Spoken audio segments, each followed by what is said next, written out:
It is 6:04. Welcome to tonight's open session for the September 16th Elsagunda City Council meeting.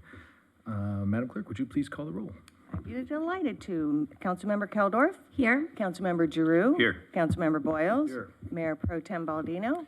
Present. And Mayor Pimentel. Here.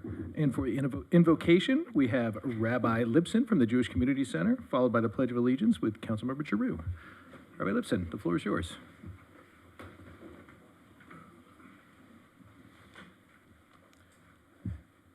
Good evening, Honorable Mayor, members of the City Council, town officials, and good evening to all. May God Almighty bestow upon the leaders of this great town the wisdom and understanding to continue in the path of justice and goodness. Bless these individuals elected by the people in whom faith and confidence have been placed to legislate laws, making decisions that will affect the lives of their citizens. Let them recognize that this is not only a great honor and civic responsibility, but a holy endeavor as well. Shortly, we will be celebrating the Jewish New Year, Rosh Hashanah. We celebrate by eating apples and honey, symbolic of a sweet new year, attending services with the blowing of the shofar, symbolic of a simple cry from the depths of one's heart, searching for connection and meaning. Every year, our sages teach that the cry of the shofar is compared to the cry of a newborn baby, reflecting the new and fresh energy God is investing into the universe. And so, with our resolutions and our prayers, we hold an awesome power to determine what sort of new year it shall be, and how it will take its first breaths, and how it will struggle on its feet, and how it will carry us through life for the next 12 months, which teaches us there is always hope, because at every moment, life is born anew, and we are the masters of how this moment will be born with its own fresh start and lofty goals. I'd like to conclude with a special prayer that was said by the high priest in the temple on Yom Kippur, a prayer for universal peace. May it be your will, Lord our God and God of our fathers, that this coming year shall be for us and for all your people, wherever they are, a year of light, blessing, rejoicing, glory, good assembly, song, delight, goodness, deliverance, sustenance, learning, rest, comfort, joy, redemption, jubilation, a year to hold our heads high with peace and plenty. Oseh shalom bimromav, hu ya'aseh shalom aleinu, v'al kol Yisrael, v'yimru, amen. He who makes peace on high, may he bring peace upon us and upon all humanity. Let us all say together, amen.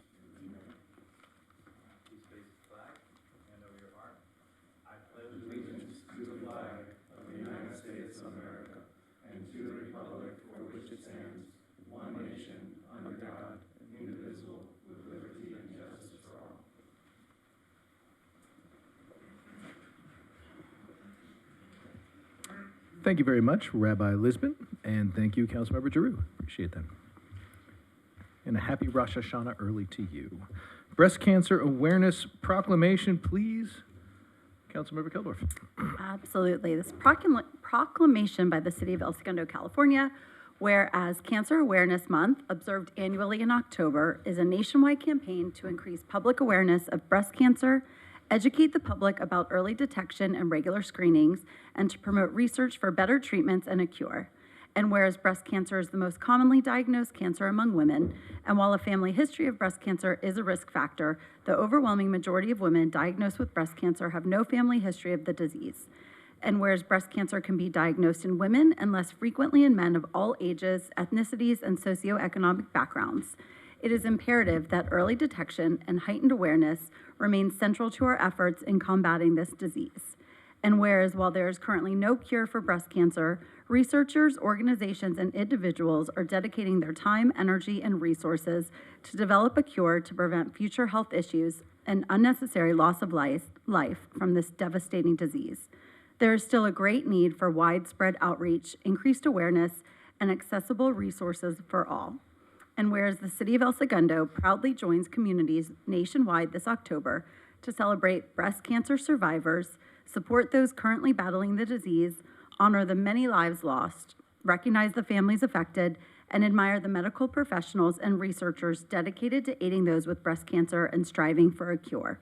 Now, therefore, on this 16th day of September 2025, the mayor and members of the City Council of the City of El Segundo, California, do hereby proclaim the month of October 2025 as Breast Cancer Awareness Month in El Segundo.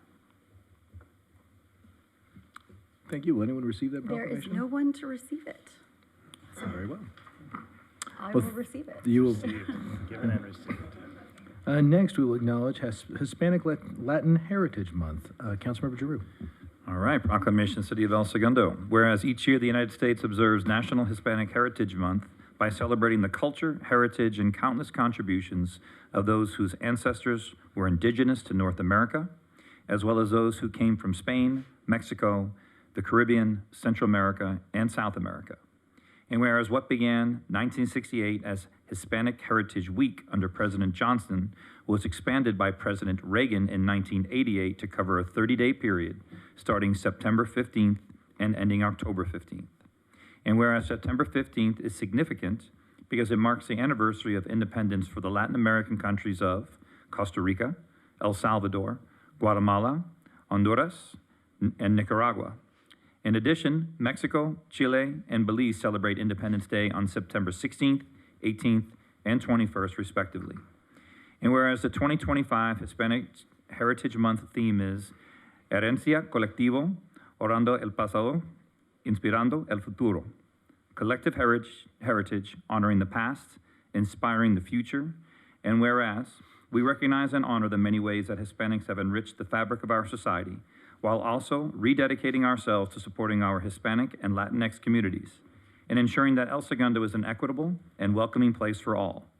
And whereas Hispanic Latinx communities represent a significant and important demographic of the city of El Segundo, we honor the invaluable ways they contribute to our great city through cultural, educational, economic, and political vitality. Now, therefore, on the 16th day of September 2025, the mayor and members of the City Council of the City of El Segundo, California, do hereby proclaim September 12th, 2025 to October 15th, 2025 as National Hispanic Heritage Month and encourage all residents and employees to celebrate the unique and vibrant history of the Hispanic community. Sean O'Brien from the DEI Committee will accept the Hispanic Heritage Month proclamation. Hello, Council. First off, thank you so much for having me here to accept this proclamation. For those who don't know me, my name is Sean Michael O'Brien. Despite my overtly Irish name, my mom is from Nicaragua. After a 1972 earthquake destroyed her hometown, she sought refuge in the United States, beginning a new life in New Orleans without knowing a word of English. I'm part of the first generation to grow up in America on her side of the family. My dad's grandparents were from both Mexico and Belgium. In fact, our Irish ancestry wasn't even confirmed until a recent DNA test. My story, like so many in our community, is one of blended roots. Just like countless others, I've grown up navigating a multi-ethnic identity. Since I grew up in the 1990s, it's incredible to see the change. Generation Z is the most racially and ethnically diverse generation in U.S. history. For them, multi-ethnic identity isn't the exception. It's becoming the norm. That's the America they're inheriting, and that's the future we're building together. Latino and Hispanic communities are one of the fastest growing and most influential parts of our shared culture. Nearly 1 in 5 Americans, more than 62 million people, identify as Hispanic or Latino. This makes the community the second largest ethnic group in the country. I am deeply proud of my ancestors and my family. The contributions of Latino and Hispanic people shape every part of our lives, our businesses, our schools, our arts, our food, and our civic life. El Segundo, Los Angeles, California, and the nation as a whole are stronger because of those contributions. I also want to acknowledge a harder reality. Very recently, the Supreme Court allowed immigration agents to resume roving patrols here in Los Angeles, and already ICE raids have begun, in neighborhoods, in public spaces, and in workplaces. Mr. O'Brien, this is not public comment. May I finish? I just have 2 more paragraphs. It's like that long. How about and two then more I pass up sentences? the ICE If it's going to raids. be political, how about 2 more sentences? It's not public comment. And that is why this proclamation matters, because it sends a different message. It says clearly Hispanic and Latino contributions are not only welcome here, they are essential. It says we belong. According to the 2020 census, more than 16% of El Segundo's residents identify as Hispanic or Latino, and if you include people like me who identify as being from 2 or more backgrounds, that number rises to nearly 30% of our community. Por toda la gente aquí en El Segundo, Latinos y Hispanos, quiero decir, no están solos. Gracias por estar aquí. Thank you. Thank you.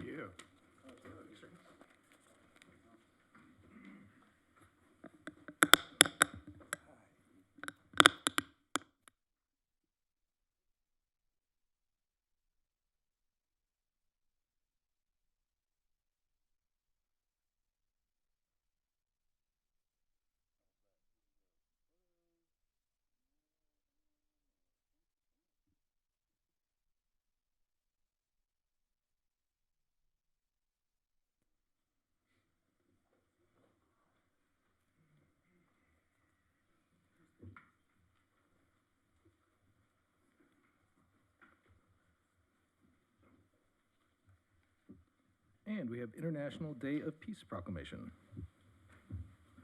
Thank you, Mayor. This is a proclamation related to just that. Whereas the City of El Segundo recognizes the importance of the International Day of Peace, observed annually on September 21st, as a global call to action for peace, nonviolence, and the resolution of conflicts through dialogue and understanding. And whereas the International Day of Peace provides an opportunity to honor the work of individuals, organizations, and communities who promote harmony, compassion, and respect for human rights, and to reflect on the role each of us plays in fostering a more just and peaceful world. And whereas peace is not only the absence of conflict, but also the presence of justice, equity, and inclusion, and communities thrive when residents embrace empathy, cooperation, and mutual understanding. And whereas the City of El Segundo is committed to promoting a culture of peace by supporting initiatives that strengthen social cohesion, respect diversity, and encourage constructive dialogue among all residents. And whereas the International Day of Peace serves as a reminder that pursuit of peace begins at the local level with small acts of kindness, civic engagement, and efforts to uplift the voices of all community members. Now, therefore, on the 16th day of September 2025, the Mayor and members of the City Council of the City of El Segundo, California, do hereby proclaim September 21st, 2025 as International Day of Peace in El Segundo, and encourage all residents to participate in acts of compassion and community engagement that promote understanding, cooperation, and a lasting culture of peace. And I can't think of anyone better to accept this award than Jason Johnson, our superintendent of LAUSD, and champion sailor Frank Lynn of Rotary, and also on the school board. I was fortunate enough to sail with Frank when he clinched you clinched that night, didn't you guys clinch the trophy that night? Anyway, you guys want to say a few words? Yeah, thank you, Councilmember Boyles, Mr. Mayor, Mayor Pro Tem, members of council, Madam Clerk, and Daryl. Thank you all for having us here today. Last year, a peace pool was installed at El Segundo High School with the support of Rotary. So me and Frank here are representing both institutions. So we want to say thank you for this recognition. And to me, it is an important gesture. You mean, like, especially among our youth, to acknowledge that peace is an aspiration, it's a value, and a physical symbol on our campus is very important for that reflection. Thank you. Thank you. Let's do a photo.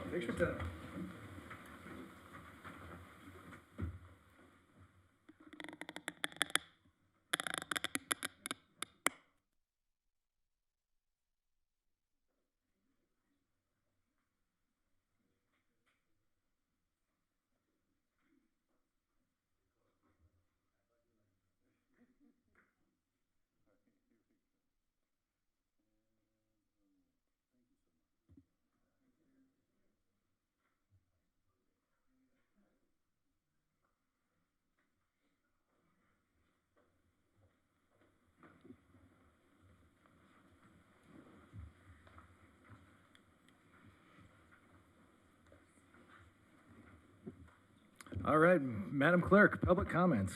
I know the number is greater than one. We have two this evening, one of which is related to one of the proclamations. Mr. O'Brien, you want in as well? I can finish my... Yeah. No, that's the purpose. So three? So we have... So we have three public comments, 5 minutes each? Okay, I would like to invite Kelly Stewart There we go. to speak for 5 minutes, no more. Okay, so I learned on the 12th that the city of El Segundo had chosen to honor Charlie Kirk at the behest of the Trump administration by lowering flags to half-staff. I would like to believe that whoever made that decision is ignorant of who Kirk actually was and doesn't understand what kind of message the city is sending to its own residents. The murder of Charlie Kirk was a horrible atrocity, and any acceptance or celebration of it dehumanizes us all. However, an official government mourning of Kirk is inappropriate. Charlie Kirk was not just a young man who debated people at college campuses. He was the leader of a $100 million organization, Turning Point USA, which has been profiled for its hate speech by the Anti-Defamation League and had been designated a hate group by the Southern Poverty Law Center. His debates were not meant to share ideas, they were meant to exploit unprepared college students and create viral clips dunking on them that was used to incite outrage for culture wars. There are many examples of Kirk's rhetoric, but here are a few quotes. Prowling blacks go around for the fun, targeting white people. That's a fact. The southern border is a cause of the great replacement. They are trying to replace us demographically. They are trying to make the country less white. It is an anti-white agenda. Another. If I see a black pilot, I'm going to be like, oh boy, I hope he's qualified. Another. Miss Rachel, you quote Leviticus 19, love your neighbor as yourself, but the chapter before affirms God's perfect law when it comes to sexual matter. In Leviticus 18, that thou shalt lay with a man, thou shalt be stoned to death. Just saying. Another. Transgenderism is a cancer spreading across the United States. Kirk also famously told a woman at one of his debates that if his 10-year-old daughter became pregnant after being raped, he would force her to have the baby. He has famously said that we have to have some deaths as the cost of the Second Amendment. He has also said that the Civil Rights Act of 1964 was a destructive force in American politics, its passage a mistake that has turned into an anti-white weapon.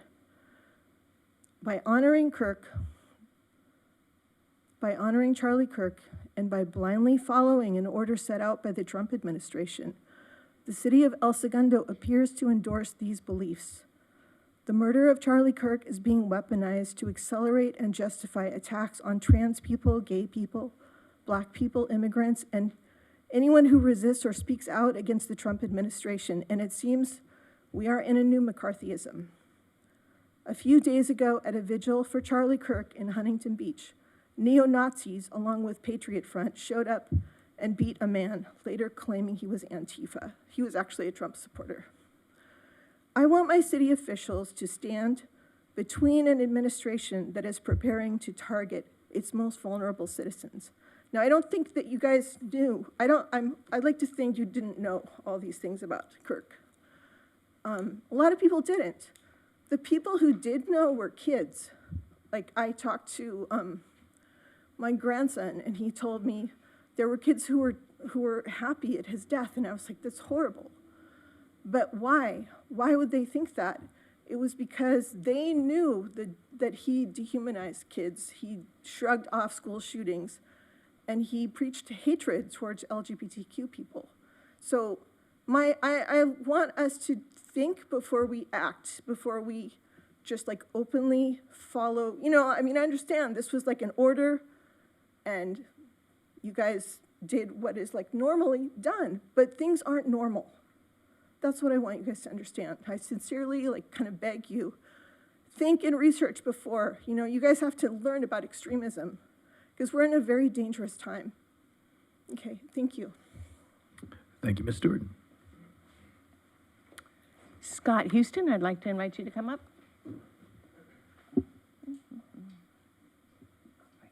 Well, good evening, Mr. Mayor, members of the City Council. Scott Houston, El Segundo resident. I happen to be the West Basin Water Board Director, but I'm not speaking on behalf of the Water District tonight. I'm actually coming down on behalf of the South Bay Community Coalition Against Hate. It's an organization that we have formed in the region. It's made up of cities including El Segundo, school districts including El Segundo Unified School District, the Water District, El Camino College, a number of our faith institutions here in the South Bay. And I just wanted to come down and acknowledge International Day of Peace and say thank you for that proclamation. Also to acknowledge that last year, yes, El Segundo Rotary helped install a Peace Bowl at the high school. So we so appreciate that in our region. That being said, there'll be some activities happening. International Day of Peace is on Sunday, September 21st this year. And I understand that coming week, September 22nd through the 26th, there will be activities at a number of our schools, whether it's in El Segundo or some of our neighboring schools. So I hope that any of you have an opportunity to participate or to put out that message and amplify it, you will. Quite frankly, you heard some of the comments here tonight and others, it's a very difficult time in our country and our world today, and it doesn't even matter our politics and our beliefs. We are in a time that's difficult for many.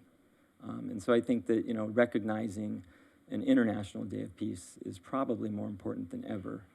We just don't know where our world is heading these days.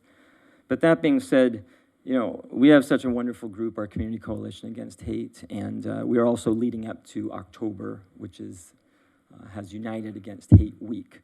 And a number of activities will be happening October 19th through the 25th. We are working to promote those events, including probably a candlelight vigil here in El Segundo that usually occurs. So I just want to bring that to your attention. And our coalition is broad, diverse, and strong, and we're very, very glad that the city and the school district here in El Segundo participate, as well as we work diligently with Supervisor Mitchell's office. So as we get the word out, I hope you'll help us spread it. And all of us, let's remember International Day of Peace, September 21st, and United Against Hate Week next month, October 19 through 25. So thank you, and thanks for your service. Thank you, Mr. Houston. Mr. O'Brien.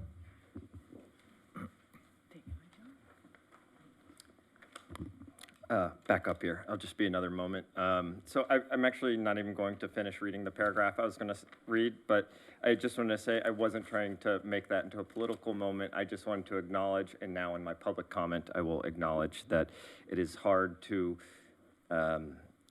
celebrate the contributions of Latinos and Hispanics without acknowledging the fear that many of our community is living in. And I hope we carry that in our hearts as we move forward in our day-to-day, that we recognize that people in our community have that fear. And like I said, it's 16% in El Segundo, and that was in 2020. So we know that that is growing, and that doesn't include multi-ethnic people. So I think that's all I have to say, and I do really appreciate having this acknowledgement. Thank you. Of course. Thank you, Mr. O'Brien. Thank you for your patience. City Manager, any responses? I'm going to throw in, I think that touching on Scott's point, we have a Dropbox going, the single moms box that goes in as part of United Against Hate. Okay, Director Mancini, that's coming in? Yes. No, you don't have to get up. You don't have to get up. Just, okay, I just want to make sure. I know there's like 5 different moving parts to United Against Hate Week.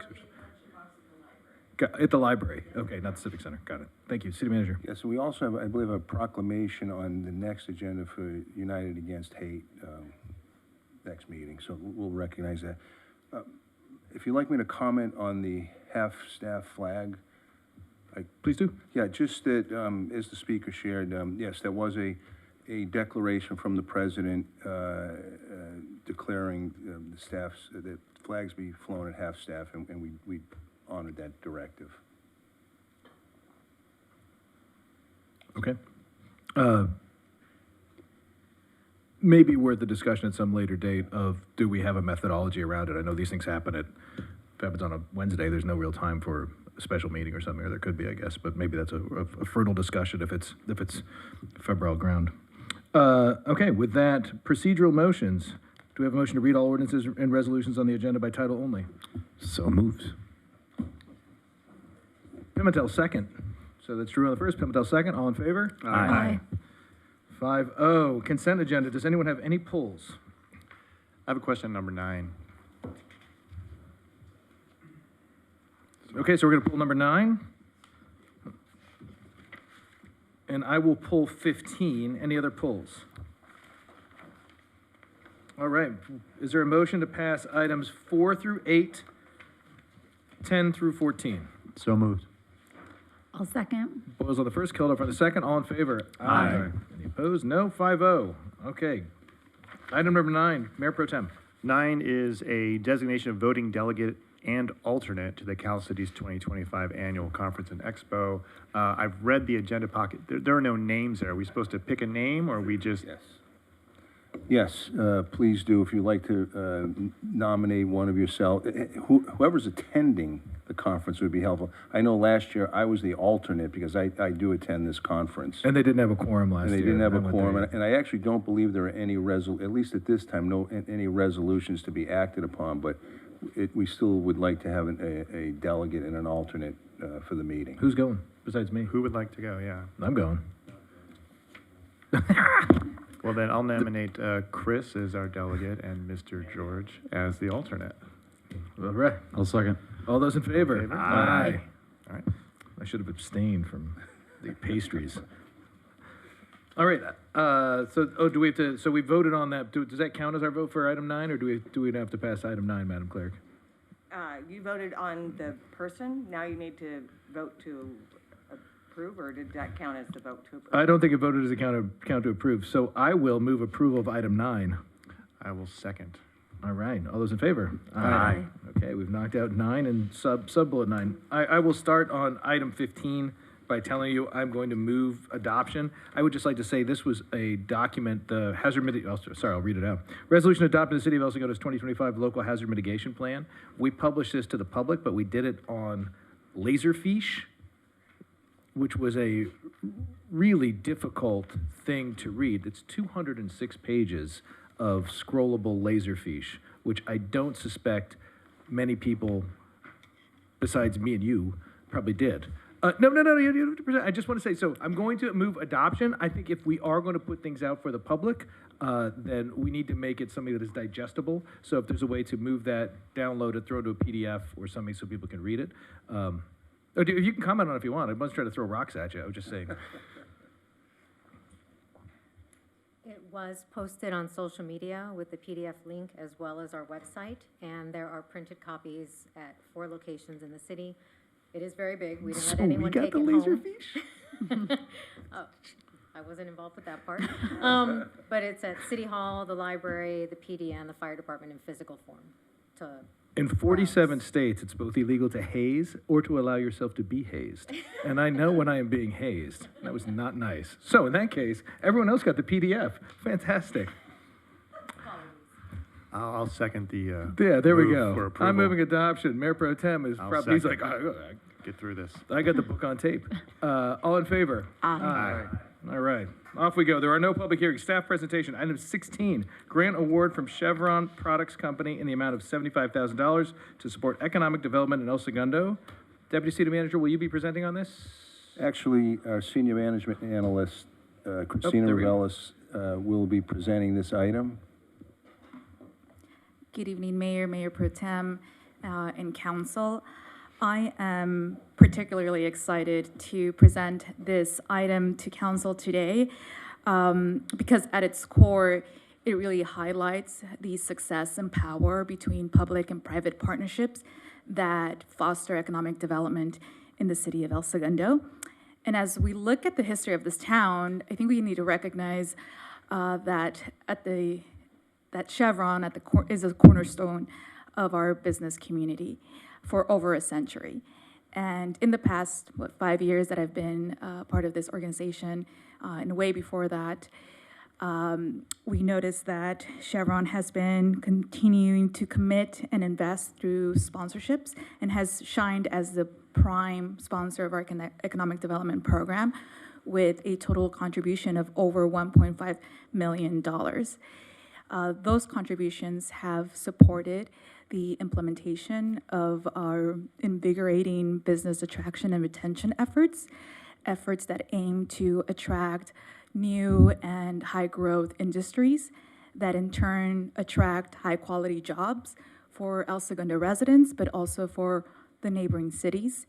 And with that, it has all these high-quality jobs and also diversify our economy base. So a couple of the successes that come out with those contributions are Where Big Ideas Take Off campaign. That is a message that now is central to the city's brand identity.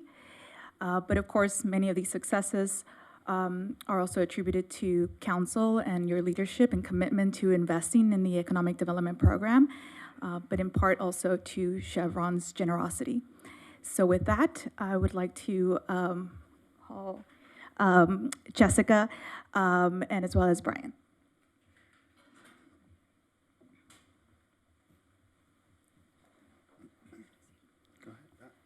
Good evening, Honorable Mayor, members of the City Council, Jessica Vincent with Chevron.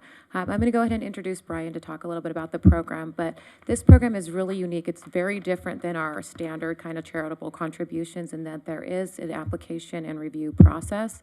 And I'm thrilled that year after year that Chevron does award this to the city of El Segundo, recognizing that this program really does help businesses thrive. And definitely, in my opinion, this is a program where we collaborate and it really enhances the quality of life for residents, visitors, and businesses alike. So I'm going to turn over to Brian to talk a little bit more about the program, but thank you all. Hey, thank you, and also good evening to Daryl. I'm getting a lot of Good to call you out. Thank you. Sure, it's my honor to be here. How's that? Another tall guy. How's that? All right. Hey, look, I just wanted to take the opportunity to thank you for your continued focus on economic development and for your unwavering support of the broader business community here in El Segundo. As Christina mentioned, with a $75,000 grant, we've provided over $1.5 million in direct economic grant support to the city over the past 10 years. It's something that we are immensely proud of. In our 114-year history, essentially since we put our first shovel in the sand, we have taken great pride in helping to develop and sustain economic vitality in the region. For me, as a new resident of the city of El Segundo, I'm very excited to be part of a community that has a shared vision to establish El Segundo as the city where big ideas take off. And so on behalf of all of the many generations of El Segundo employees, Chevron El Segundo employees and their families, I just want to congratulate you on your leadership in this space, and again, say thank you. Thank you. Council comments? I got one. I just want to thank you too, and thank Chevron. I think it's more than 10 years, because back when I was on the Economic Development Council as chair, you guys wrote the first check, I think, and it was like $400. It was a lot of money. And anyway, thank you for your continued support. It has absolutely been instrumental in helping us shape our brand direction. Thanks to Barbara and Christina and Daryl and your predecessors.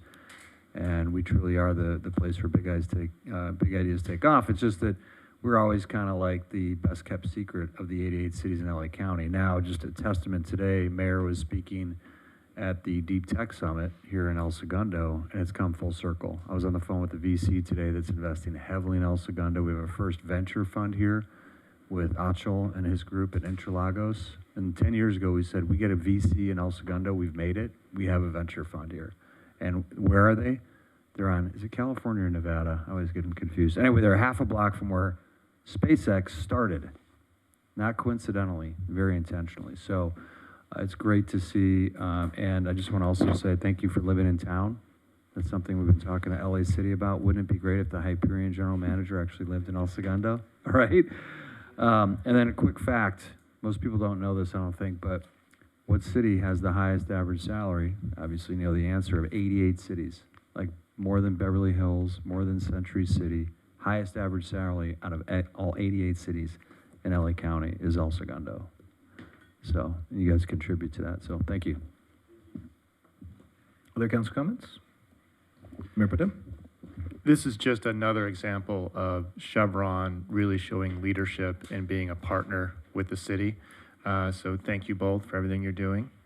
We appreciate it very much. I will echo all of those things, and I know when we get our financial report later, we'll take a look at the transit occupancy tax, and that TOT was once our largest revenue source for a couple of years, and that entire research project into that was entirely funded by Chevron's EDAC grants. So I think that those are the sorts of things that in the domino effect of some of the small actions by a great partner in our civic environment, these are things that happen. So thank you guys very much. And with that, I will move to authorize the city manager to accept this grant of funds from Chevron. Second. All those in favor? Aye. No one opposed. 5-0. Thank you guys very, very much. Item If you 17. brought the check, we could have had a photo op, but you don't have the check with you? That's a miss. No, I'm just kidding. Giant sacks of money.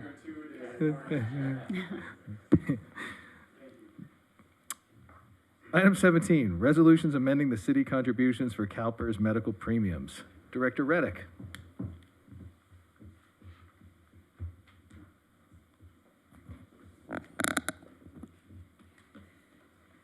Mayor, members of the City Council, this item tonight is an item to increase the health insurance contributions for the current MOUs that we have that are already approved for an increase to the insurance of $50 per month. So there are 5 bargaining units listed here. It is also inclusive of every year we need to review and do the calculation on the affordability to provide a dollar amount for individuals who meet the definition of full-time under the Affordable Care Act, which is an average of 30 hours per week worked, or 1560 hours in our measurement period, which begins November 1st to October 31st. The measurement period, we are anticipating again approximately 4 employees to make an offer of coverage to. We do make those offers of coverage, but however, we do not have any part-time person who's considered full-time under the ACA who has accepted our offer of coverage. And usually the reasons for that is if the person is less than 26 years old, they're on their parents' coverage, or they could be on their spouse's coverage, so they don't need the city's coverage. So the resolutions here tonight are for the City's Employee Association, the Firefighters Association, the Police Managers Association, Police Support Services Employees Association, and the Supervisory and Professional, and then the unrepresented hourly employees considered full-time under the ACA. So the full-time positions are increasing the PIMCA amount from $1,800 to $1,850 effective January 1st of 2026. And then the ACA contribution is going from $601.20 per month to $610.22 per month. There are several resolutions for this, and this is required by CalPERS. CalPERS requires at least 2 months in advance to have these approved so they can be effective for January 1st. Council questions, comments? I think this is one of the more important changes that has occurred in the last 6 years that I've been up here. We want to be an employer of choice, and normalizing healthcare benefits for all employees was a very expensive decision to make, but certainly under your tenure, Mayor Boyles, that was a big move that we made, and I think that's an important piece of this, so I don't want to undersell that achievement. City Attorney, will you read this by title only, please? Yes, Mr. Mayor, members of the council, 6 resolutions, so bear with me for just a minute. Resolution number 1, a resolution of the City of El Segundo, California, fixing the employer contribution under the Public Employees Medical and Hospital Care Act at an equal amount for employees and annuitants with respect to a recognized employee organization 003, El Segundo City Employees Association. Resolution number 2, fixing the employer contribution under the Public Employees Medical and Hospital Care Act at an equal amount for employees and annuitants with respect to a recognized employee organization 004, El Segundo Firefighters Association. Resolution number 3, a resolution of the City Council, City of El Segundo, California, fixing the employer contribution under the Public Employees Medical and Hospital Care Act at an equal amount for employees and annuitants with respect to a recognized employee organization 005, El Segundo Supervisory and Professional Employees Association. Resolution number 4, a resolution of the City of El Segundo, California, fixing the employer contribution under the Public Employees Medical and Hospital Care Act at an equal amount for employees and annuitants with respect to a recognized employee organization 007, El Segundo Police Managers Association. Resolution number 5, a resolution of the City of El Segundo, California, fixing the employer contribution under the Public Employees Medical and Hospital Care Act at an equal amount for employees and annuitants with respect to a recognized employee organization 008, El Segundo Police Support Services Employees Association. And last but not least, a resolution of the City Council of the City of El Segundo, California, fixing the employer contribution under the Public Employees Medical and Hospital Care Act at an equal amount for employees with respect to 009, unrepresented hourly employee group. Who will move approval? Baldino, so moves. Second. Drew on the second. All those in favor? Aye. 5-0. Thank you, Director Reddick. Do not go anywhere. Item 18, adoption of revised classification specifications for positions in the administrative series, resolution to establish the basic salary ranges, reclassification of 4 incumbents, an update of the Fair Labor Standards Act exemption designation of the executive assistant and senior executive assistant classifications.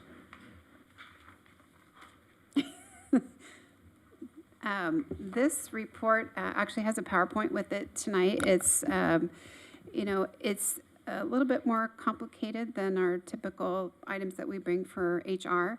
So this is the classification study that we performed with our administrative positions. So just a quick overview. We're going to talk about the study itself, how it began, what classifications were studied, what was the process, what were the recommendations, the salary ranges, the resulting reclassifications, there are 4 of them, and the Fair Labor Standards Act designations for 2 of the positions, and then the overall fiscal impact for the reclass of the 4 incumbents. So we actually began this study in February of 2023. The city engaged a consultant to perform the class study. Thank you. And during that time, this class study includes 12 employees. 10 of those employees belong to the City Employees Association, and 2 of those are in the unrepresented management and confidential group. So in 2023, when we started this study, we were in labor negotiations with our City Employees Association. And during that time, the study was put on hold. After we established a successor MOU with that organization with new leadership, they have now approached the city in August to take a look again at this study and keep it moving forward. So that is why we're bringing it forward today. Again, it involves 12 employees, 10 are in CEA, 2 are in Management Confidential.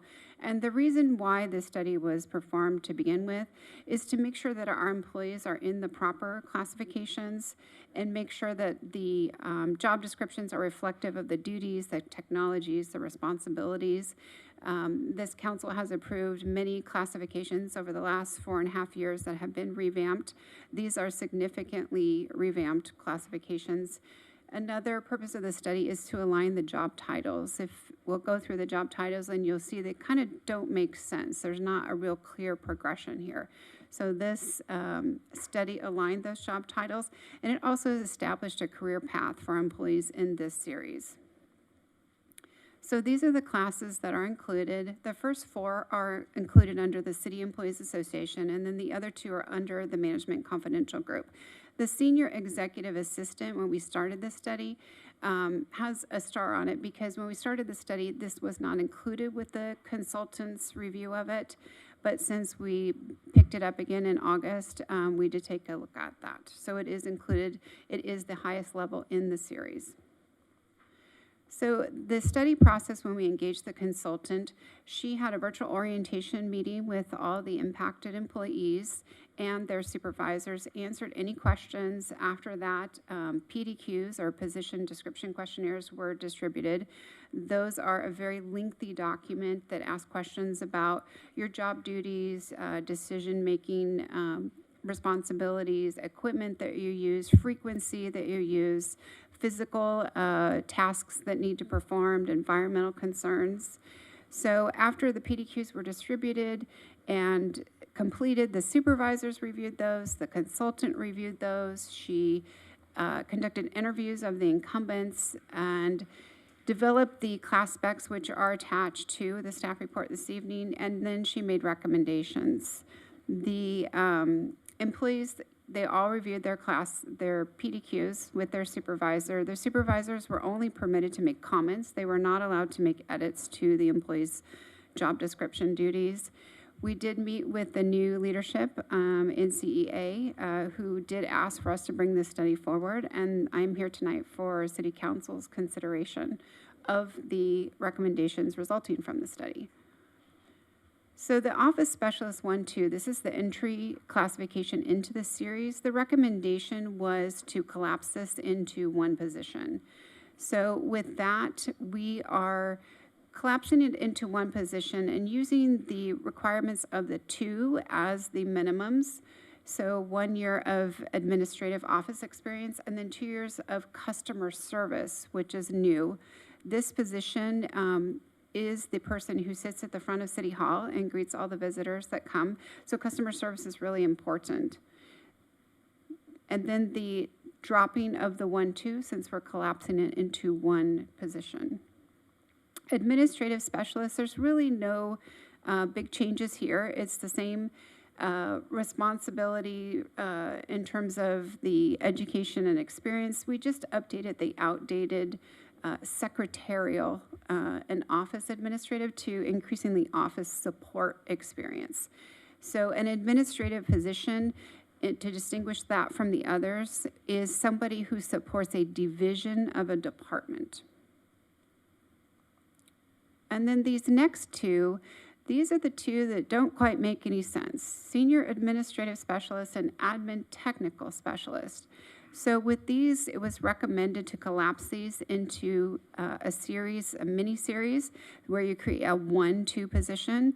So someone who is in the first level, which we are renaming this series Senior Administrative Specialist 1 and 2. So if you are in the 1 classification, under the CEA MOU, this would allow you career advancement to move to the 2 with successful job performance approval of your supervisor without having to go through a recruitment process. So this provides career growth for incumbents. There is an update to the minimum experience.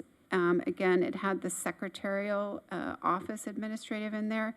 So because of the technical nature of this position, we included the technical part in the required experience. So you'll see 2 years of increasingly responsible administrative and technical support experience. And then the 2 level would have 3 years. The 2 level, which was named the Administrative Technical Specialist currently, that also required 30 years of college credits. That was not found to be something that was essential in order to perform the duties of this position, so that was removed. All of the positions in this series require high school or GED in terms of the education level. They're all the same. It's just the experience levels are different. And then your last 2 positions in this series are the executive assistant and the senior executive assistant. So because the senior was not occupied, the executive assistant is reduced from 5 years to 4 years of experience, and then the senior will remain at 5 years of experience, including 2 years of support to the senior or executives. The executive assistant is just 1 year of support. Another distinguishing characteristic between these 2 positions is that the senior will be able to supervise other administrative staff. Salary ranges are pretty much the same. So the office specialist, that salary, top step salary, is the office specialist 2 salary. So those 2 ranges were combined. So there's no increase there. The administrative specialist is the same salary. And then the senior admin 1 and 2, those are the same top salary ranges for the previous title. So the senior admin specialist with no 1 on it, that's the same salary range. The senior admin 2 is the admin tech specialist top salary range. Executive assistant, no change in that. And then there is a 10% differential between the executive assistant and the senior executive assistant. So this resulted in 4 reclassifications. So there's the city manager's office. That position is being reclassed from an executive assistant to a senior executive assistant. And then the other 3 positions are being reclassed to the senior admin specialist 2, which means they support a department as opposed to supporting just the division.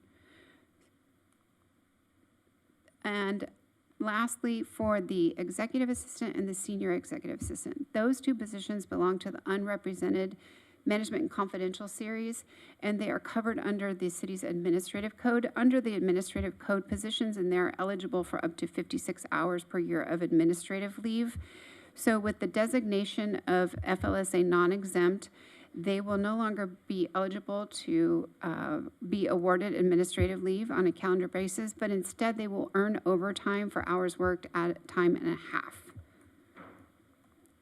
And then finally, the fiscal impact for the 4 reclassifications is about $21,613, and there is no additional appropriation needed in the budget to complete these because we do have a little bit of salary savings and are able to cover it. And with that, I'll open it to questions. Council.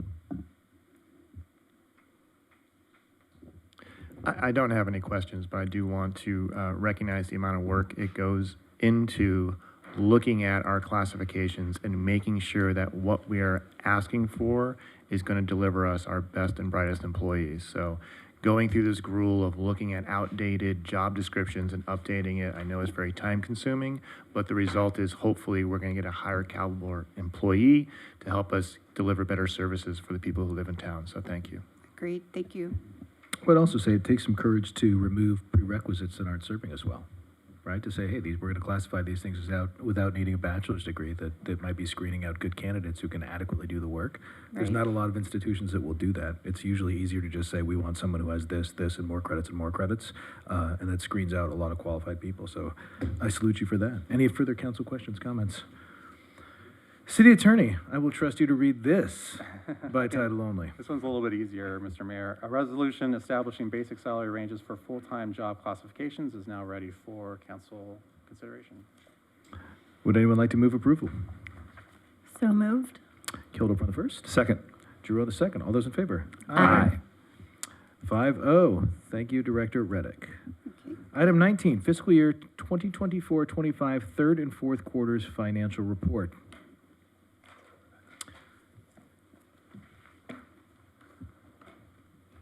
Mr. Chung, the floor is yours. Great.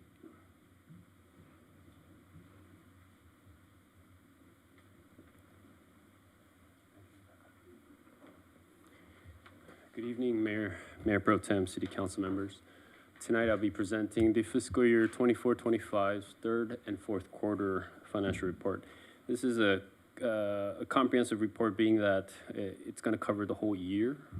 And I preface it by saying that we still need to finalize the fiscal year 24-25 with an audit in October next month. And then in December, we'll finalize the audit. We'll draft our financial statement. And then in January, probably early February, I'll come back to council with final numbers that are audited. So these are just unaudited numbers that I'll be covering with you tonight. Also, I'll give you a quick update on our financial system that's being updated as we speak. And so I'll have a slide for that at the end. And then, of course, staff's recommendation is for council to receive and file the third quarter and fourth quarter report. Let me begin. General fund revenues, and these are just highlights as the staff report goes into a lot more detail. But our revenues that were realized in the general fund was $89.3 million. That was 96% of our general fund budget. That's versus our $103.6 million, or 116% of our budget this time last year. And I'll go into more details in my subsequent slides, but these were really timing of receipts, and I'll give you that detail in the next slide. Regards to our big five revenue sources, they're either on budget or going to exceed the budget. And lastly, as I mentioned, we're going to go through our financial audit next month, and I'll come back to council with final audited numbers come January or February. Regards to our general fund third quarter, fourth quarter, as I mentioned, it's $89.3 million. And this is data as of end of August, being that I need to prepare this report for you. But I do have some numbers regards to where we are as of today as we continue to finish up that fiscal year. Just kind of looking at overall our revenues, as you know, our top five revenue sources is our sales tax, business license, TOT, property tax, and our utility users tax. And I know earlier the mayor mentioned about TOT being kind of our highest revenue source, and they kind of jockey back and forth. The TOT, business license, and property tax have been about $14 million, and they've been kind of going back and forth on the top revenue sources. Let me go into this chart here in a little more detail, kind of working my work from the left to the right. Sales tax. The blue line is our fiscal year 24-25, and then the orange is our 23-24. So we want to compare year over year.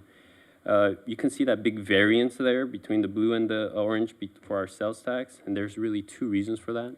It's really timing of receipts. There was about a month and a half that's not recorded here, so that's why you see that big delta.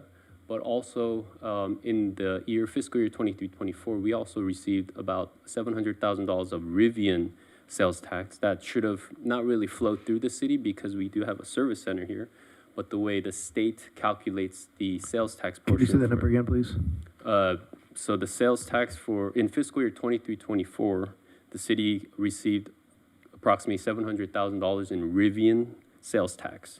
And the reason for that is because we have a service center, the Rivian Service Center here in town, but the way the state CDTFA, the agency that calculates and allocates all the sales tax, for whatever reason, because El Segundo had the Rivian, they allocated a lot of that sales tax into El Segundo. So I met with our consultant that analyzed the sales tax, and they informed us that CDTFA was going to make some adjustments, and because the way they should have done it was by zip code for registration, where that. I don't believe that's accurate. I believe under state law, it's the point of delivery on a sale, because I was the League of City Committee for that. So because CDTFA, the information that was provided to them, that it wasn't all sales here or delivered here in Rivian. It's because of the service center, for whatever reason up in the state, they programmed it in their, just like similar to Tesla, because they have their own kind of, not a dealership model, right? They have their own stores where they purchase it and you buy online. Rivian has a very similar format. So they had an issue with Tesla in the past before for other agencies, but for us here in El Segundo, the Rivian portion was point of sale, and the reason they said that it was point of sale here in El Segundo, but that shouldn't have been the case. They said that they were going to reallocate that, and they have since the fiscal year 23-24.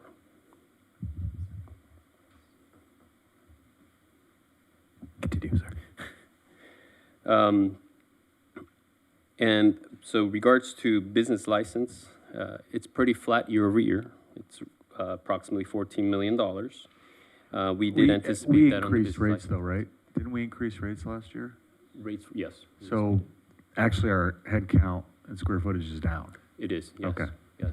And from what I've been seeing and hearing is that it's because of some of the remote work. A lot of the employees also continued, they anticipated employees to come back to El Segundo, but they continue to be remote, and they're not part of that head count.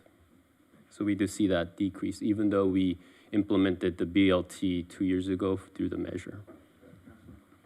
Please do. Well, so there, you said there's an anomaly related to timing for a month and a half on the sales tax. Does that mean that we will see that month and a half as a credit in this next year? No, it will be accrued into the prior fiscal year, or 24-25. You just don't see it here because it's this data as of August 30th. But being that we're still finishing up our fiscal year, you see it basically when I bring back on the financial report that has The audited report. The audited, yes. So there's no, do you know where we're at? Are we roughly Yes. at par with sales tax? And you're right. So I was going to cover that in this slide. That's okay. But You can it's, go- yeah, it's that's fine. I basically can wait. $15 million. Okay, thank you. Yes. What's our auditing mechanism, though, for compliance with that? If people say they don't have employees coming back to the office, or if they have somebody who's working at Biz House, I mean, that's an El Segundo employee. What's our auditing mechanism for that? It's a good question, Mayor. I would say That's not a comforting answer. I would say one, I do have a revenue inspector, part of our staff, that can go out and do the audits for any businesses that potentially might not have a business license, but also regards to headcount. But now, number two, we haven't been proactive in going out to auditing businesses. I think it's just due to kind of limited staffing too as well, but also at the same time, we haven't found a mechanism to, let's say for instance, the bigger companies to take their word for it, meaning their headcount, has been difficult to just audit. What I have done in the past is kind of look at year over year, is there a big change? And then if there is a big change, I would question it and ask and reach out to the company. And that's how we've been kind of proactively auditing certain kind of headcounts if we see a big decrease in headcount. That seems like a profound miss on our part. Yeah, I feel like in the past, and maybe Tina, I don't know, I feel like we would do at least sample audits where we would ask for proof. I think we used a third party. And they would just take a sample size of our businesses and say, hey, give me your whatever report it is from the EDD, I can't remember, but you know, your head count report. I thought we did something like that in the past. I could be mistaken, but we used some kind of verification service in the past to at least spot check how we're doing. Because if there's, I mean, I hate to say it, but if there's no verification whatsoever, and it's a function of head count and employees. And if the function is checking an anomaly, that means if somebody undercounts for 3 straight years, they're not going to be anomalous. And given I think there's probably a relative lack of sophistication among some of our younger businesses. They're probably saying there's 2 employees when there might be 22. I have a feeling there has to be an industry around this of contract inspectors. So I've been here almost 2 years, and we haven't done an audit in that sense. But what I do know is there are consultants, such as our sales tax consultant that looks into our sales tax. we can hire HDL is the company that does business license audits. And Dino, correct me if I'm wrong, that we can hire them. I think that's something that we do discuss with HDL to see potential ways to audit. And I can come back to council and inform you on the process of hiring potentially a consulting firm to look into business license tax audits. I think that would be money very well spent, but I didn't mean to hijack your Paul, presentation. while we're on this subject, if I could suggest, instead of just hiring a consultant to do a one-time audit, maybe creating a framework to where the city has the tools to ask for payroll records, EDD records, so that we can ourselves do spot auditing going forward, and we're not always relying on an outside consultant to do this job for us. Just an idea. Great. Typically, companies like HDL, they do that for our sales tax audit as well. They keep a portion of if they do find, whether it be 20%, 15%. So it'll be similar format for business license. If they do find something, it will be that they don't charge the city a flat fee. It will be off a percentage of what they find. So what I'll do is I'll look more deeper into consultants such as HDL that does these audits, and then I can potentially come back to council and inform you and see if we want to move forward with a future audit for business license tax. And then maybe potentially create a framework too as well, so that we can do that moving forward. I could do that. Let's see, TOT. TOT, even though here we do show a decrease, we're missing about 3 hotels here, being that, as I mentioned, when we pulled the data. So we're closer to $14 million, slightly above prior year as well. And I'll go into that detail in the next slide. Property tax continues to be actually one of our very robust general fund revenues. Even though it shows here flat year over year, it's actually when we put in September numbers, September as in sense of accrued numbers for prior fiscal year, it's about 5% higher than prior year. You just don't see it here on this data. And then lastly, utility users tax. We did anticipate a decrease, but number one, it's really due to timing, being that the electric and gas utility users tax was not all of it was reflected in this data, but also we did notice that the rates kind of plateaued a couple of years ago, and we did anticipate about a 1 or 2% decrease in utility users tax revenues, and we're seeing that in fruition. With that said, let me just get into some of the details here. I'm just going to highlight a few. Line 1, sales tax. As I mentioned, even though it shows here we collected $12.1 million, which the previous graph was based on, we do note as of today we collected $15 million. Line 3, transient occupancy tax. Even though we collected close to $12 million, it's close to $14 million. Line 6, utility users tax. We show $7.9 million, but we've collected $11.5 million. Line 9, franchise tax. This is where we actually missed the budget, meaning we collected $3.8 million, but we budgeted $4.5. And from our research, it looks like there was a drop in SoCal Gas franchise tax. And so that's about $721,000 decrease. I am going to look a little bit closer so that for this particular current year, I might have to come back during mid-year and adjust that revenue down. And then lastly, line 13, our interest rental income. This is our investment income that comes in from the city.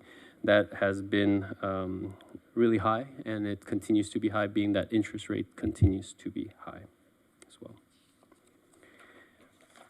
Next slide is just all funds revenue. Line 1, as we already covered the general fund, but I'm just going to cover a few of these line items for you, council. Line 3, transportation fund. We show that we've collected $5.8 million, but we only budgeted $2.6 million, and that's really just actual metro funding coming from that prior fiscal year of 23-24, and we're actually recognizing it in 24-25. Line 6, general fund CIP, you see that we collected $6.4 million. We only budgeted $5.2. And the reason for that, it's actually the $1 million that we got from the school district for the plunge project. We were anticipating that to come in actually this year when the plunge was going to be finalized, but the school district actually paid that contribution, $1 million contribution, a little earlier than anticipated. So that's in the prior fiscal year. Line 11, public safety special revenue. You see that we only collected 1.7 versus what we budgeted of 2.5. That's really just timing of grants for the public safety side. And lastly, line 14, the Cultural Development Fund, we've collected $500,000, whereas we budgeted $255,000. And the reason for that is actually we just collected more than what we anticipated on the Cultural Development Fund side. In totality, as of August 30th, we've collected $167.8 million versus what we budgeted at $165 million. All right, moving on to expenditures. General fund expenditures, we expended $93.9 million. That's 94% of our budget. Versus prior year was $104.1 million, 107% of the budget. And as I mentioned, we're still finalizing not only the expenditures, but revenues as well as we go through our audit. Various things happened during that fiscal year. For departments, we had various vacancy savings. It was approximately 9% was due to vacancy savings. CalPERS UAL payment came in a little higher than we budgeted, so we saw a slight over budget, but we were able to absorb that due to vacancy savings as well. And then also contractual services and professional technical line item budgets, we saw savings there as we didn't spend as much as we anticipated to. Another highlight for you, Council, is that we finally received our last FEMA payment for COVID of $1.67 million. That really closes out our final payment that was due to the city. This is, I believe, a 4-year project. I do want to commend Liz Lysak that worked really hard with FEMA to get this finalized. So in totality, live to date, we've collected $2.3 million from FEMA for COVID-related expenditures.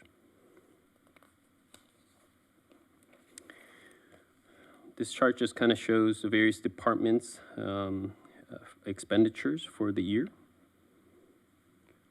And then just going into a little more detail per departments on the general fund side, public safety, both fire, police and fire, slightly overspent their budget, and that was mainly driven by overtime, but also we had savings on the salary as well due to vacancy savings. Skipping down to line 4, public works department, they had a savings of $1.5 million from their budget, and that was mainly driven by salary savings due to their vacancies in their department.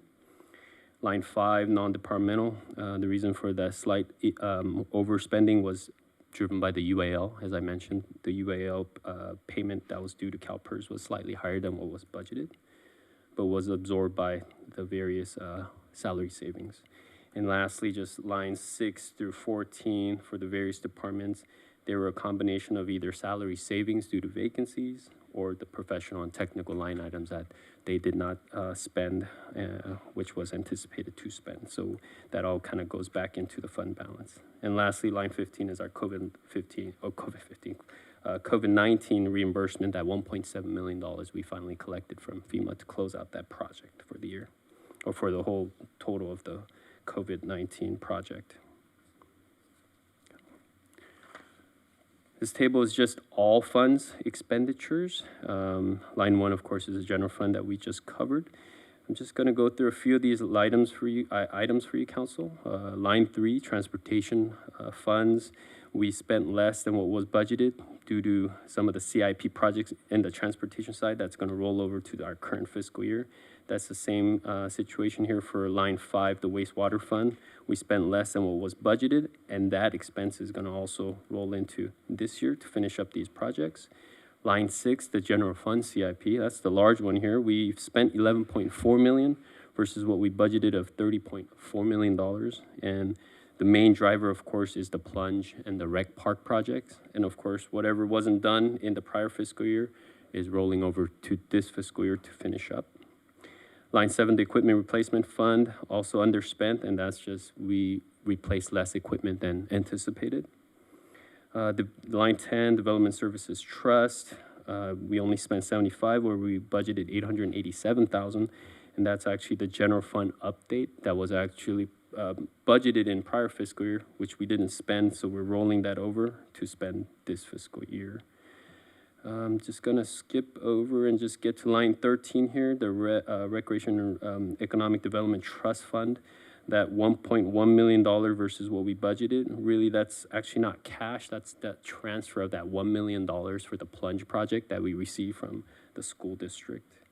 And lastly, line 17 at the bottom here, senior housing fund. We only spent $11,000 out of the budget of $194,000. And that's really primarily due to a $142,000 project for an ADA project that was programmed, but we did not finish. So that remaining balance will just go back to the senior housing fund.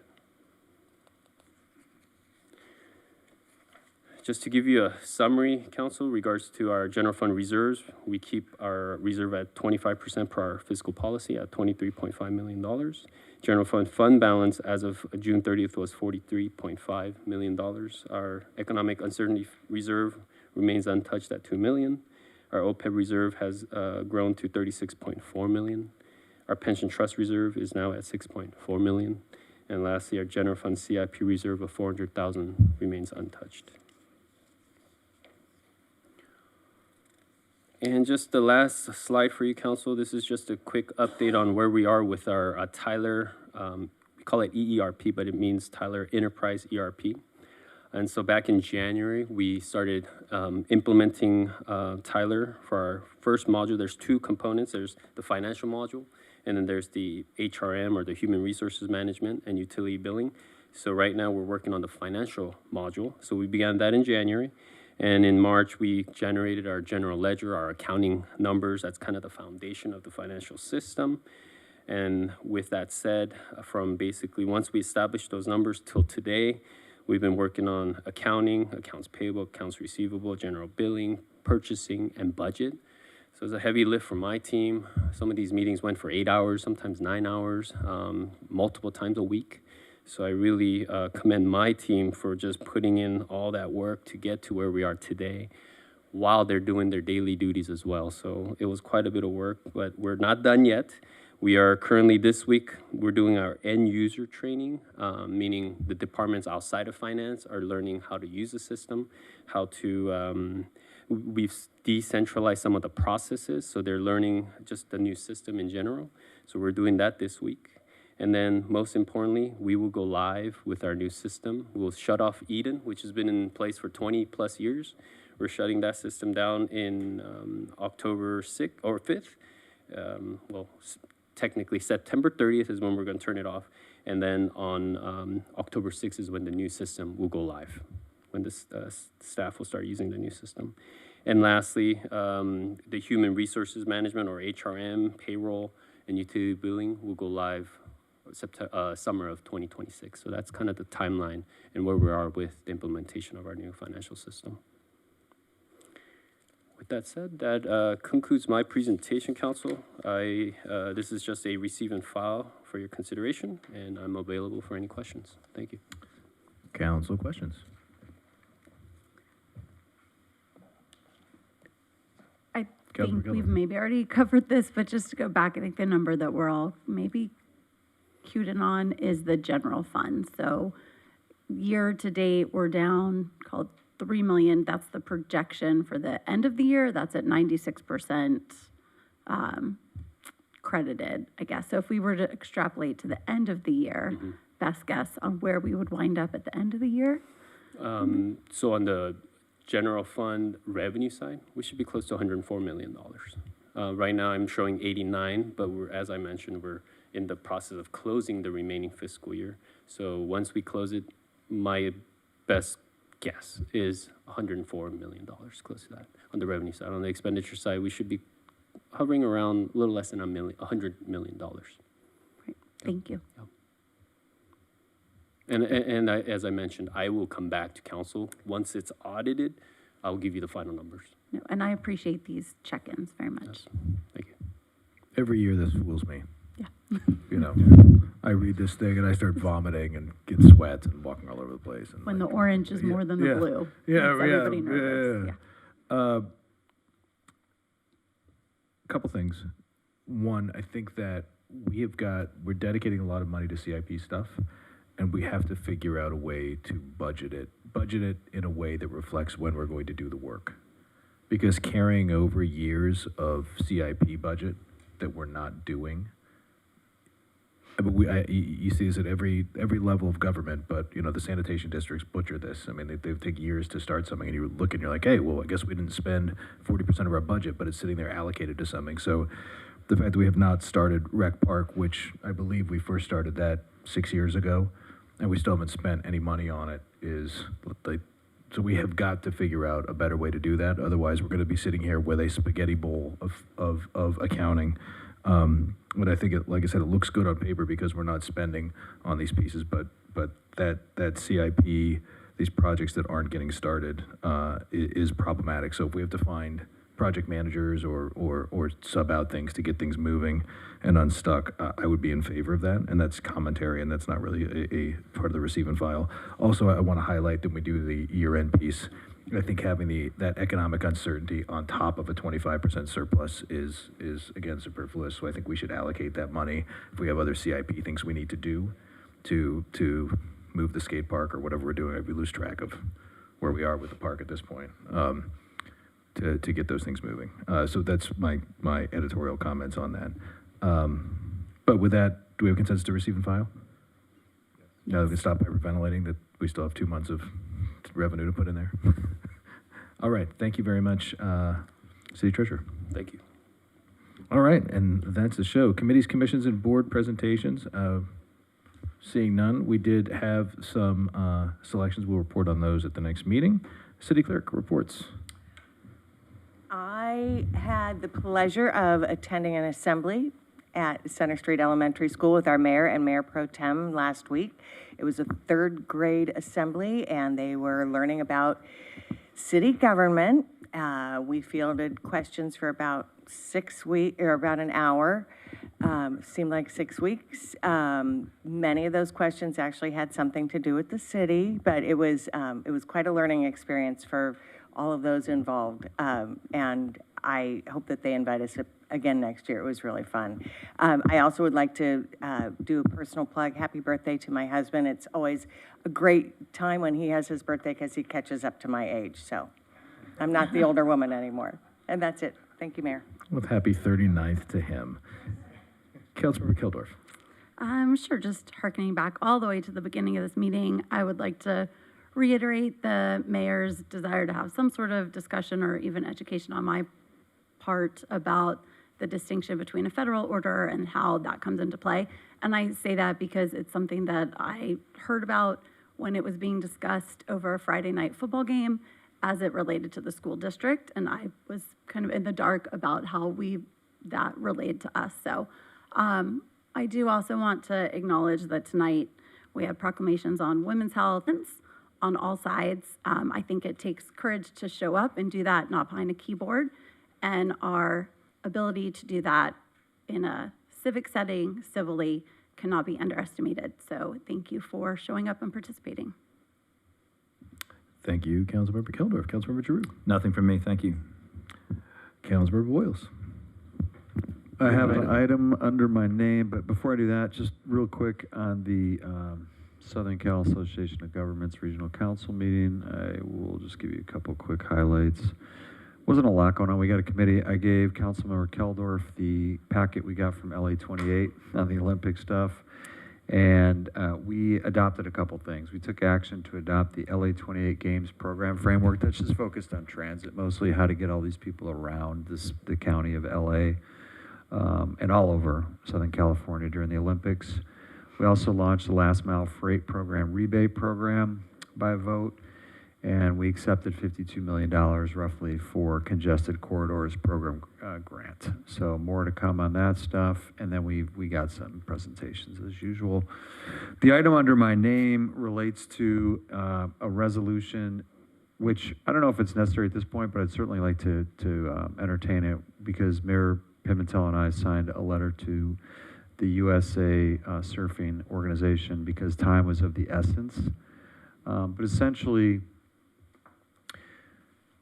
to cut to the chase, we have an incredible community of surfing. Surfing's been a part of El Segundo, fabric of El Segundo going way back. We don't really have a reputation for it necessarily unless you know people like Tyler Hadzekian and others that have been instrumental to the surf community born and raised here, made surfing in El Segundo a really important part of our community.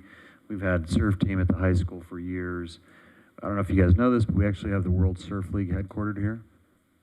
A lot of people don't even know that. That is the professional surfing body for surfing in the world. So what's happening is that U.S. Ski and Snowboard Association is trying to commandeer basically the national governing board position for U.S. Surf. Normally, I wouldn't even be paying attention to this, but we had a lot of people reach out to us at the city, given my connections to surfing and Formula 8 Surfrider Foundation, asking us if we would support a letter to about 50 people involved with U.S. Olympics that decide on this thing. U.S. Ski and Snowboard, why would they take on skiing? They're making the argument that there's some parallels and they're better equipped and positioned to manage those athletes, but really it's a money grab. And if it wasn't for our long history and legacy of surfing in El Segundo and the importance of surfing for our entire region, Southern California, the fact that it's going to be in the Olympics in LA, in San Clemente, which is not technically LA, but it's arguably the most consistent surf spot in Southern California, I thought it would behoove us to consider supporting that. So really the idea is just supporting USA Surf as they implore the U.S. Olympic Committee to allow them to be the national governing board for surfing as a sport in the Olympics, not U.S. Ski and Snowboard. Again, Mayor Pimentel and I sent a letter to them, but I wanted to take it up. San Clemente has sent a letter. The former Olympian gold medalist who's at SCAG, I'm drawing a blank on his name, but he's a longtime council member of Mission Viejo. They have supported as well. So I thought, given our history in El Segundo, we might want to consider supporting that. That's it, that in a nutshell. If you have any questions, I'll be happy to answer them. Any council discussion? I think it's always a good idea to support a local business at their headquarters in El Segundo. Then absolutely. Awesome. So I guess what I can do, City Attorney, is make a motion to get a resolution from the council. Actually, there's a motion to approve the resolution supporting the recertification, for USA Surfing's recertification as the national governing body. City Attorney, would you like to read that, please? That's right. Yeah, we have a resolution ready to go. A resolution of the City Council of El Segundo, California, supporting USA Surfing's recertification as the national governing body for Olympic surfing is now up for consideration. Thank you. I'll move approval. I'll second. Kelda for the second. All those in favor? Aye. Aye. No opposed, no abstentions. 5-0. Thank you very much. Mayor Pro Tem. No report this evening. Just a few items. When we presented to the school, we learned that there were a few key things. Do not be a Padre fan. That came up several times. And the most popular person in El Segundo is Mr. Heck. Oh, yeah, that's true. I mean, they asked the Mayor Pro Tem, do you have a mansion? He said, no, but I live next door to Mr. Heck. And the place went bananas. Absolutely bananas. Deep Tech Week going on right now, which is exciting to have all those people convene here. Very excited to open the Toy Association's the toy building last week. Again, we are America's toy capital, and I think that was super fun to have a couple 100,000 square feet of toys over there. So congrats to the Toy Association having the toy building, which is named after the historic toy building in New York. Met with the Australian Consul General last week. They want to know how they can get their South Australian technology companies to participate in the U.S. market. I obviously parlayed that into the easiest way to do it is to bring your Olympic team. So that will go over to you, Councilmember Keldorf, for your committee. We have hosts of all kinds of sanitation stuff coming up in the next couple of weeks, and the supervisor is convening the mayors on October 1st, which I'll attend. And question for you, City Attorney, I know it's your report next. Can you give us a rough schedule on our subcommittee for the Contract City initiative? Or study the Contract City study? Yes, Mr. Mayor, members of the council. I was just made aware of this recently, but our office is happy to work with any subcommittee members as far as evaluating options for becoming a charter city for El Segundo. There are benefits to becoming a charter city over personnel, election issues. Traditionally, cities in California that were charter cities had more oversight over local land use, but as the council is well aware, the state has really chipped away at that, and so most of the bills coming out of Sacramento now do affect charter cities the same way they do general law cities. So from a land use perspective, not a whole lot of benefits to being a charter city, but there are some other areas that, you know, the city could benefit from being a charter city. I would have to go to the vote of the people. There are some election dates coming up in 2026 that we could, you know, look towards, you know, presenting this to the electors of the city, if that's the council's decision. And we don't have a timeline on when the governor may or may not sign the bills, all the bills that were just passed, but will we get a report, a legislative report on that from your office on the different ones that may affect us? Yes, Mr. Mayor. The deadline for the governor to sign legislation is October 13th, so we'll know, and we'll let the council know as soon as we know if the bill is signed. Our office prepared a memo, and we should get that to you in the next day or two on the impacts of SB 79 within the city of El Segundo. That's a for instance.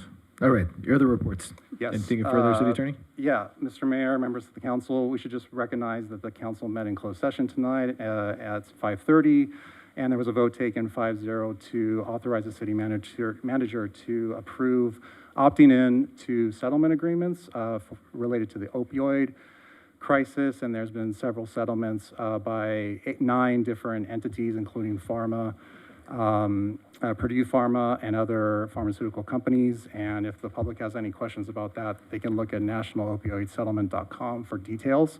It's unclear as to now how much money the city will recoup as part of that settlement. It just depends on how many jurisdictions will opt into that settlement. Thank you. City Manager reports. Yes, Mayor and Council. Just before I get into my Hyperion report, just to follow up on your comments regarding the status of Rec Park. Next month, we actually have 2 significant items on the agenda. One regarding the Teen Center, to approve the plans and specs and authorize to advertise that project, as well as the repair of all of the fencing and court repairs that, so that'll be another piece of that project. So those are both coming for approval to advertise both of those projects at the next meeting. Also, regarding Hyperion, I know there was a comment at the last meeting regarding the Hyperion Citizens Forum. You know, why hasn't it? We reached out to them, and they will be doing a forum in the middle of October. They tell us that'll be the next date, and they'll give us the time and location, and we'll certainly advertise that or we'll post it on our website. Since the last meeting, AQMD received 69 odor complaints, and the facility was issued 2 notices of violation since the last meeting. Also, the Hyperion staff, actually our staff, we continue to update our website on what you need to know regarding Hyperion information, keeping that current on our website. It includes direct Hyperion hotline telephone numbers for odor complaints. We've also been informed that a plant technician has been out to take air quality readings within 60 minutes of each call. So that's kind of the response that they're working on now. Every time they get a call, they're out to respond within 60 minutes. And then also, callers can now choose to receive a summary callback within 24 hours after they register those complaints. And that is it for the Hyperion report. Councilmember Boyles. Daryl. Yes, ma'am. Oh, yes, one other thing, I apologize, yes, just another reminder, not Hyperion related, but the Vision 2050 survey is still out, and that has to do with the general plan land use element update that the Community Development Department is doing. They encourage everyone to please go on our website and participate in that survey. I believe it closes this week, so tomorrow. Daryl, Yes. so 69, you said, complaints in 2 Yes. weeks? It's like 5 a day. What's going on? I didn't even hear about this. Was there an uptick or something? Yeah, there was an uptick on September 8th. And we did contact the plant management regarding that, and they're thinking that one of the Otis, one of the potential reasons for that, I guess they changed a clarifier unit that was put into, a new clarifier unit was put into service and it had to be shut down for a period of time. But yes, the odor complaints are coming in. Now, that doesn't necessarily mean there was 69 different people. It's just the number of complaints. Were that we they got. primarily around that day, or was it Yes. even There distributed? was a lot of them ton around that on the day. 8th. There were A quite a ton. few around that day. We received emails also regarding that. Concludes my comments. Thank you. Madam Clerk, do you have anything else? All right, we will end tonight with a memoriam to a woman who is on our sidewalk out there. Jane Cruikshank. She's a force of nature when it comes to community involvement. Age 96. She led charge, organizing neighbors, standing up to powerful interests, and making sure everyday people had a voice in the 1960s. Jan became a leader more than 60 years ago in the fight against airport noise and home damage from LAX. She founded the Watchful Eye, an advocacy group that helped change relocation laws to better protect homeowners. When her family moved to El Segundo in 1974, Jan immediately threw herself into improving schools and strengthening our community. She served as a PTA president at multiple levels, co-founded the El Segundo Ed Foundation, and was elected to the El Segundo School Board, where she served for 9 years, including 2 terms as president. Later, she even served a partial term on the El Segundo City Council. Her service didn't stop with schools or city government. She founded Reach Out Against Drugs in 1987, an anti-drug education program for youth, and was appointed to the White House Conference for a Drug-Free America. She also had a heart for veterans, and in 2015, she was honored as El Segundo's Older American of the Year for her work in creating El Segundo Cares, a volunteer group that collected and distributed clothing, toiletries, and supplies for local veterans. She's survived by her son, John, former mayor of PV. We celebrate Jan's legacy, and we close tonight in her memory.